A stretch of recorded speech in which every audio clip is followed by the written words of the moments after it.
Hi there. Not been a good week for me, really. And inevitably, I always think to myself, who is to blame? Usually it's me. I usually blame myself for everything that happens.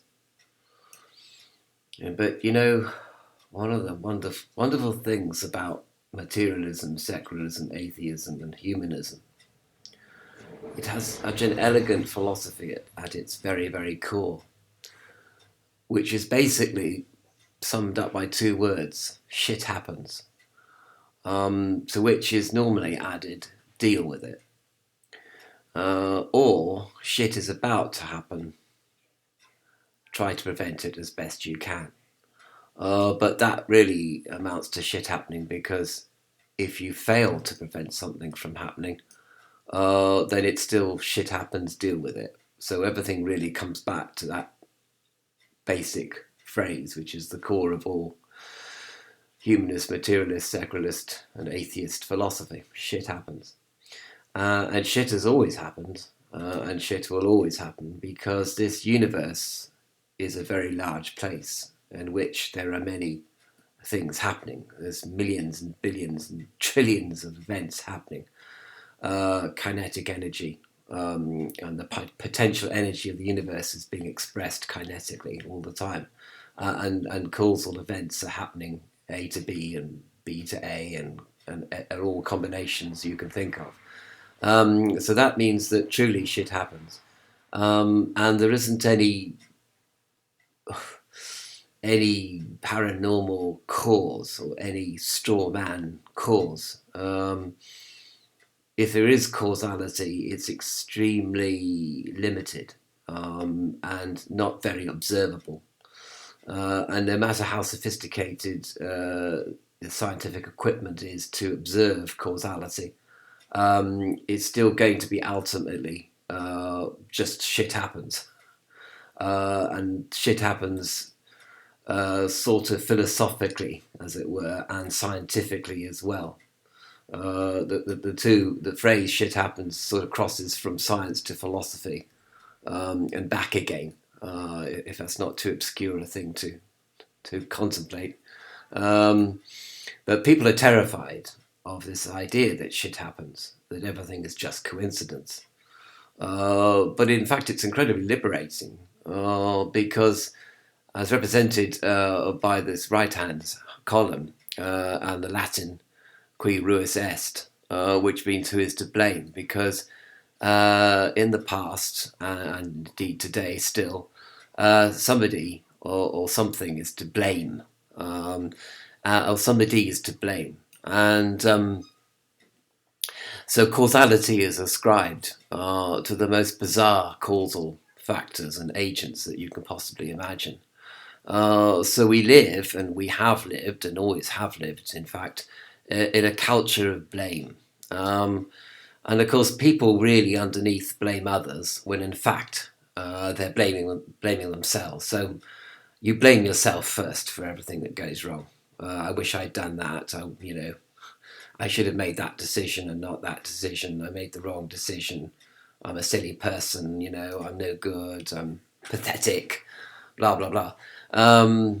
And then sometimes, because people don't really want to blame themselves, the next best thing, or the thing to cover up for your own self hatred, is of course to hate other people, and to blame everybody else. So here we have a long list of people who are to blame, and it's interesting about the one about the most of which you know all about, really, the Illuminati and the Jews and the blacks, and I should have put gays as well on this list as well, because they're to blame for everything that goes wrong, aren't they? Obviously.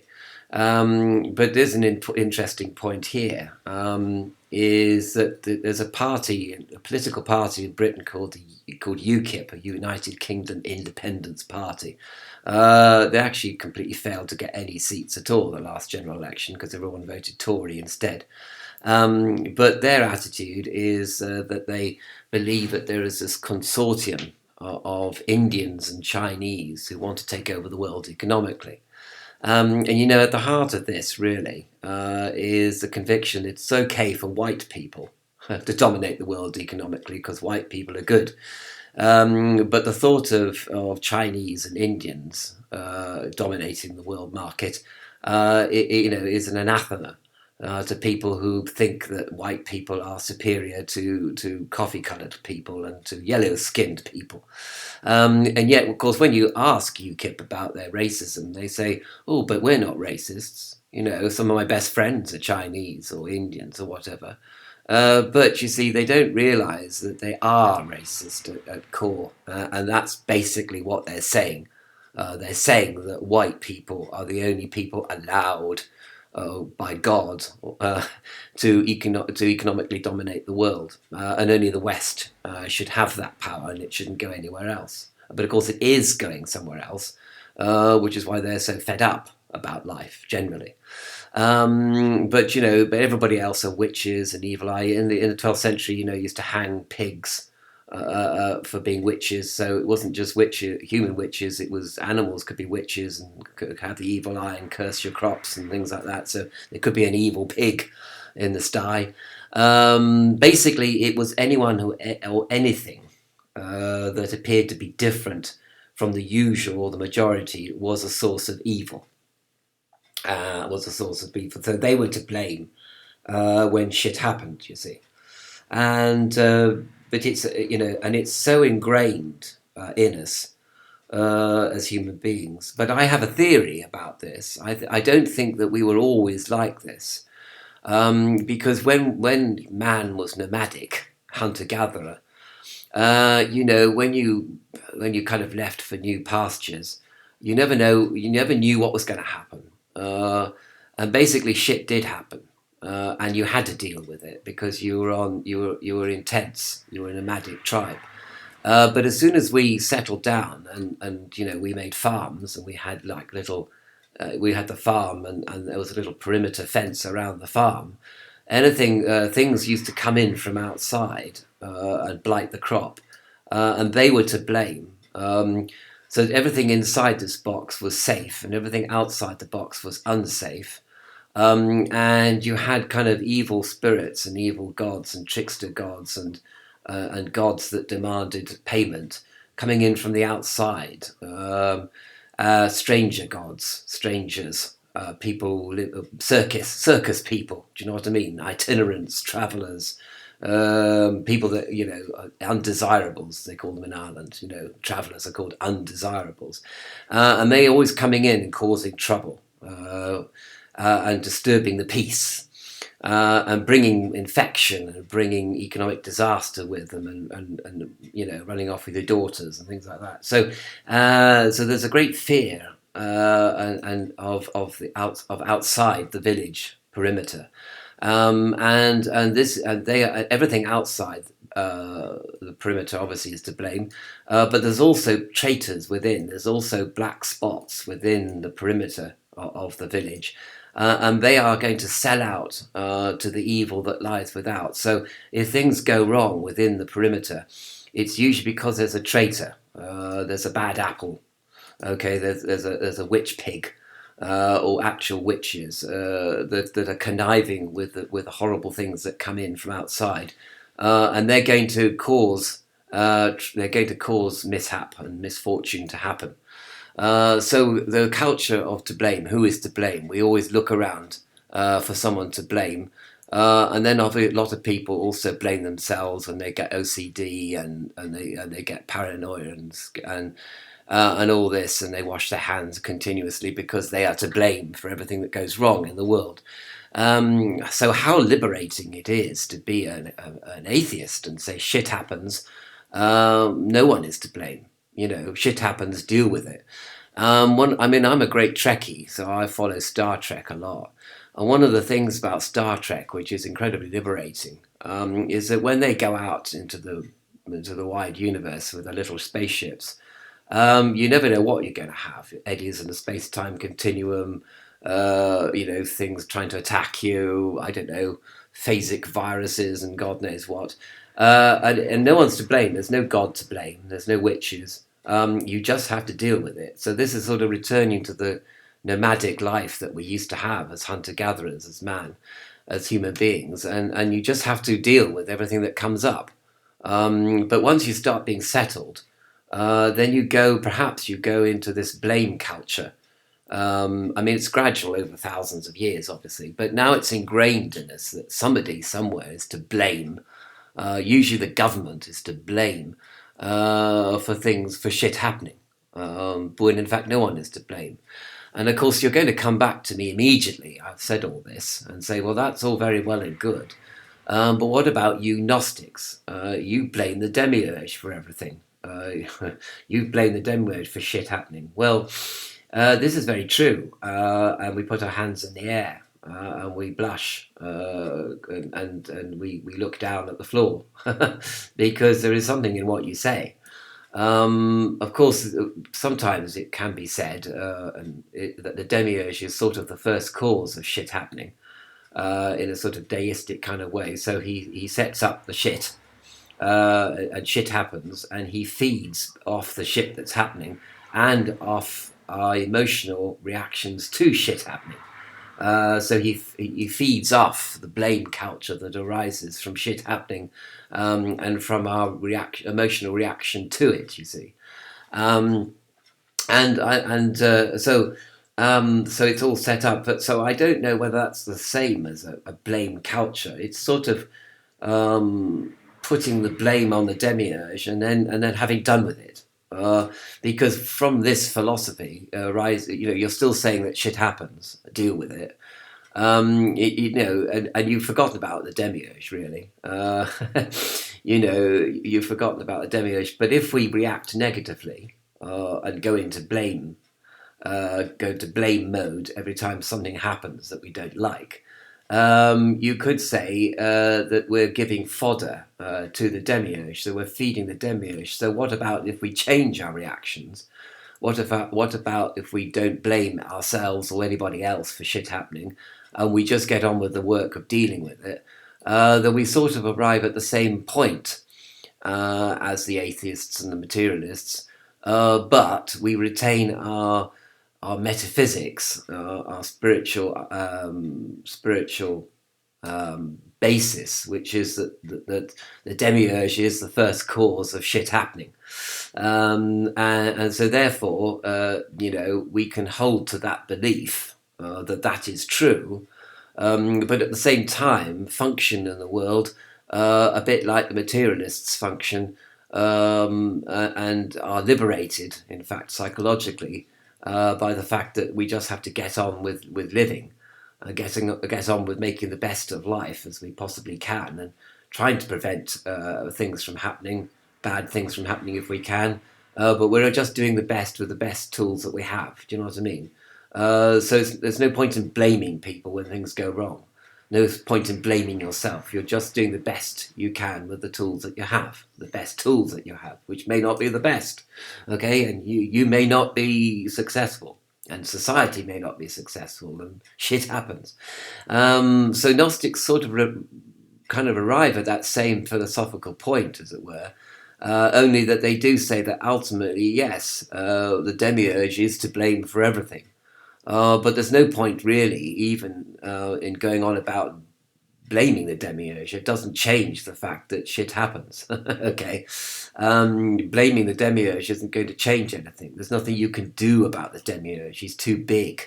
He doesn't share power. You can try to be like the demiurge. You can try and be a wheeler dealer in the universe, but you're going to get shat on. Because you're not the demiurge, and you're not much good at being a badass compared to the badass. Okay, so really there's no point. So what we have to do is deal with it in a dispassionate way, which also includes compassion and kindness and altruism, and love, because these are also quite positive ways of dealing with shit happens, and if scarcity arises, or adversity, or accident, or mishap, or misfortune, as we would see it, then you deal with it in a loving, pro-social way, rather than an anti-social, blaming kind of way, which actually causes more trouble than it causes more problems than it solves. more problems are caused than solutions are found. That's what I'm trying to say. And I think, fair play to the post-Enlightenment days, 1750s onwards. You're looking very much at a liberating philosophy of atheism. There aren't any supernatural things to blame. And even when you come back to Gnosticism, there's only one, one demiurge. But sometimes I do talk about his agents, which are the archons. But even then, they're all one and the same with the demiurge, really. They're all of a part, or they're all of a type. I remember going on a demonstration once, an anti-vivisection demonstration, and people bust through the gates, and people were demonstrators are running about the place. And one demonstrator got hit. He got punched by a security guard. And he went to the policeman and said, "Oh, I've just been punched by the security guard. Who do I go to?" And the police said, "Oh, well, you come to me because we're basically all the same, aren't we?" And I thought, right, okay, that's telling. So anyway, he took out his pocketbook and took down the name and the details of the incident. But I mean, it was just like, the way the policeman said, "Oh, we're all the same." Private security guards, police, we're all the same. But perhaps he had a sense of this paranoia that the government is to blame and he's part of the government, so we're all part of the same military-industrial complex that is to blame for everything that goes wrong and everything that's immoral in the world, blah-de-blah-de-blah. Shit happens. Vivisection is shit. So we have to reduce experiments, we have to refine experiments, we have to replace animals as far as we can. And on the basis of that, the shit happens may decrease as a result of preventing shit from happening in the first place. But we can only try our best with all these things. And in this world, necessity is the only true morality. So we're all just trying to survive as best we can against a nature which is intent on killing us in various different horrible ways. And so vivisection is trying to stop the way that nature can kill us, trying to prevent nature from killing us in the worst possible ways with viruses and MS and Alzheimer's and motor neuron disease and and cancer and things like that. You see, so vivisectionists are only trying to stop shit from happening as best they can, and they don't always succeed. And animals are sacrificed needlessly for things that don't succeed. Then who are you going to blame? You're going to blame somebody. Well, you've sort of got to blame. But if you stop blaming and get on with doing something about the fact that shit happens, then and you basically say, well, this is how it is. This is what it is in this lower world, in this demiurge created universe. Then you sort of clear yourself psychologically. And then when you clear yourself psychologically, you can begin to think clearer, and then you could be able to deal with shit happening better, in fact, when you cease to blame yourself and to blame other people. So there's a kind of a positive effect of not blaming witches and the Illuminati and the government and yourself and the other people and the other tribe and blah, blah, blah. You see what I mean? So I hope that Gnostics can certainly avoid the blame culture. And by dumping it all on the demiurge, Gnostics hope that they will disengage themselves 99% of the time from the blame culture and start looking at the world as it is, rather than how we would like it to be.